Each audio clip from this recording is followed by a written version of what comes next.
Привіт усім! Новий рік – це той особливий час, коли ми любимо починати щось із чистого аркуша. Можливо, ви вже давно замислюєтеся, а чи не спробувати мені стати програмістом? Робота з дому, гідна зарплата, фінансова незалежність. Звучить непогано, правда? У цьому відео ми допоможемо вам зрозуміти, чи дійсно програмування – це ваш шлях. Ми розглянемо 7 ключових питань, які слід поставити собі, перш ніж занурюватися у світ коду. Якщо ви вже маєте сумніви чи відчуваєте тиск з боку батьків, просто покажіть їм цей ролик. Можливо, це допоможе всім ухвалити правильне рішення. Тож, якщо ви готові чесно відповісти на ці 7 запитань і зрозуміти, чи варто вам ставати програмістом, залишайтеся зі мною.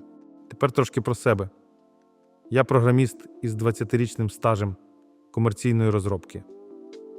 Свій шлях у світ інформації я починав із перфокарт і магнітних бобін ще у 12 років. За цей час бачив, як змінюються технології і тренди, але незмінним залишилося моє захоплення світом коду. Тому, думаю, моя точка зору на це питання буде корисною.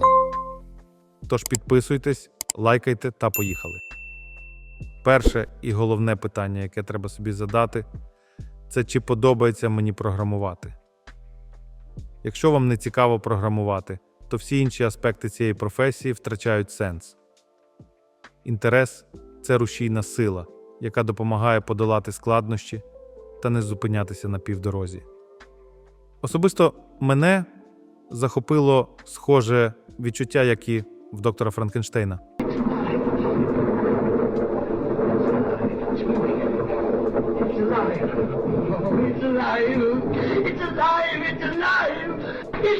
Без цього важко, майже неможливо, робити все те, що потрібно для програміста.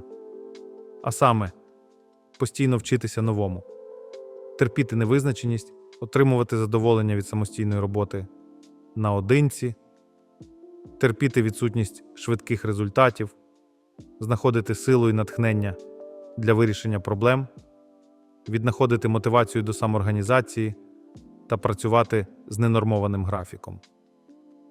Інтерес – це фундамент. Без нього всі інші зусилля марні. Друге питання, яке треба собі задати, це чи вам подобається увесь час навчатись чомусь новому? У світі програмування навчання – це постійний рух уперед. Нові мови, фреймворки, бібліотеки, середовища розробки. Навіть якщо ви вже ветеран у коді, кожне нове місце роботи – це купа свіжих правил і чужої кодової бази, яку треба освоїти.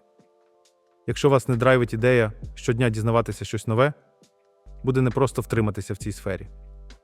Бо якщо програмування не захоплює, і ви не хочете вдосконалюватися у вільний час, то складно буде знайти мотивацію, постійно прокачувати свої навички та залишатися затребуваним. Для програміста процес навчання не спиняється ніколи. Третє питання, яке треба собі задати, це чи лякають вас зміни? Світ IT розвивається настільки стрімко, що знання, які ще вчора здавалися на вагу золота, можуть втратити актуальність. Ба більше зникають цілі галузі, а на їхньому місці зароджуються нові індустрії та спеціалізації. Усе це – частина великої IT-гри. Якщо ви отримуєте драйв від такого безперервного оновлення та самі прагнете йти в ногу з часом, програмування стане для вас джерелом безкінечних можливостей.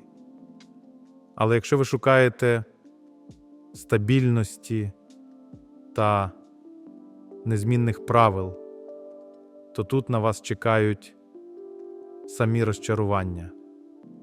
Світ IT змінюється постійно.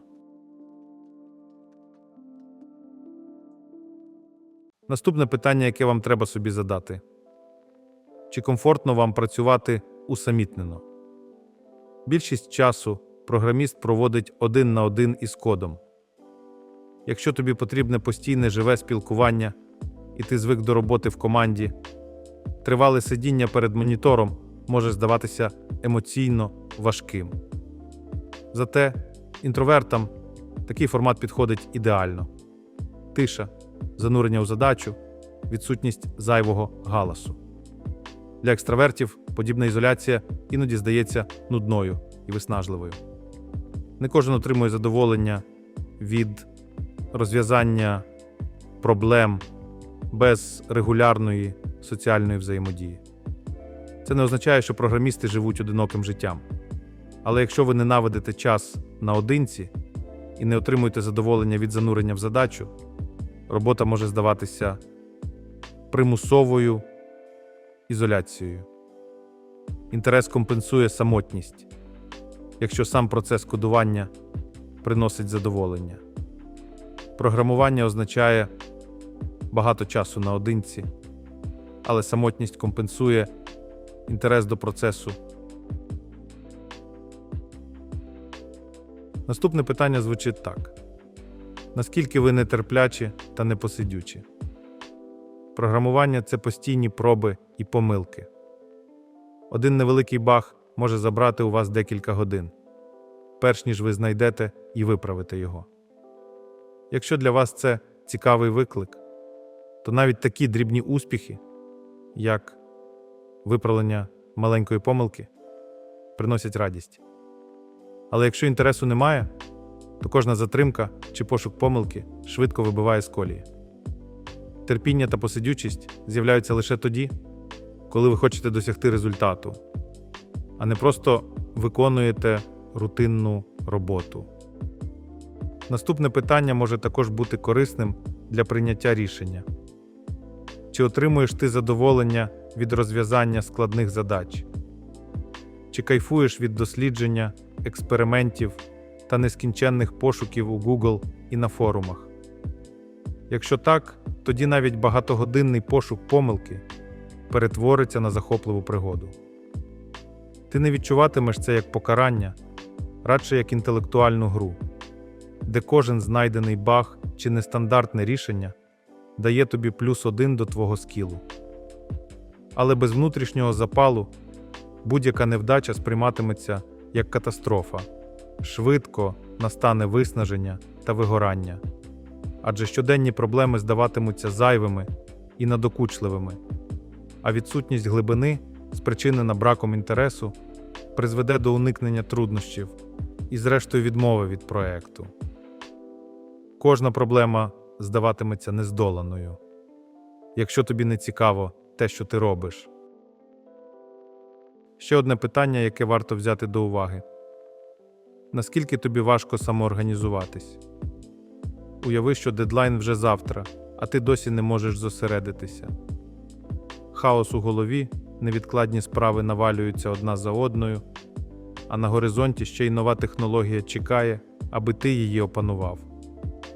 Якщо не вмієш контролювати власні ресурси, навіть найчіткіше розписані плани швидко перетворяться на цейтнот і постійний стрес.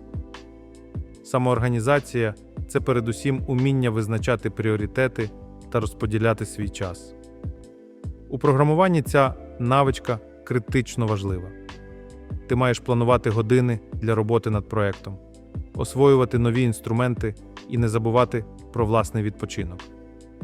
Якщо дійсно зацікавлений тим, що робиш, ти знайдеш час і мотивацію навіть у найнапруженіші періоди.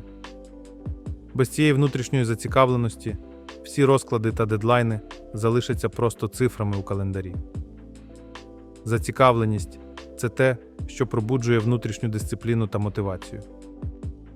Ще один пункт, який допоможе вам визначитися з правильним рішенням – це питання, чи готовий ти працювати в ненормованому графіку.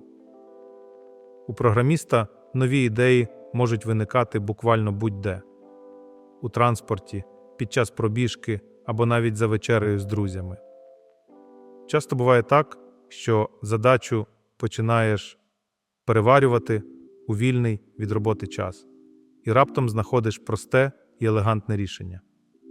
Якщо тобі цікаво завжди тримати мозок у бойовій готовності, ненормований графік стає не проблемою, а перевагою. Але якщо ідея кодити у будь-яку хвилину тебе лякає, варто зважити, чи справді це твоя професія. І саме інтерес до фаху перетворює навіть ненормований графік на перевагу. Головний висновок: якщо вам не цікаво програмувати у вільний час і ставити собі задачі розвивати власні, хоча й невеликі, проекти, програмування навряд ли вам підходить. Якщо вам справді подобається програмувати, усі підводні камені професії, ненормований графік, постійне навчання і пошук рішень перетворяться на звичайні виклики, які ви долатимете із задоволенням. Але коли мотивація обмежується лише заробітком, ви ризикуєте швидко вигорати і втрачати інтерес. Гонитва за швидкою вигодою заважає глибоко вивчати технології, а брак проєктів для душі позбавляє вас радості від самого процесу. Тож не ставте гроші на перше місце. Створюйте те, що вас надихає, і розвивайтесь. Це не тільки розширить ваші навички, а й дасть змогу по-справжньому насолоджуватися світом програмування. З вами був я, Equus Sapiens non scolae sed vitae decimus. Сподіваюся, моя думка була вам корисною. Тому підписуйтесь, лайкайте та задавайте питання у коментарях. На все добре!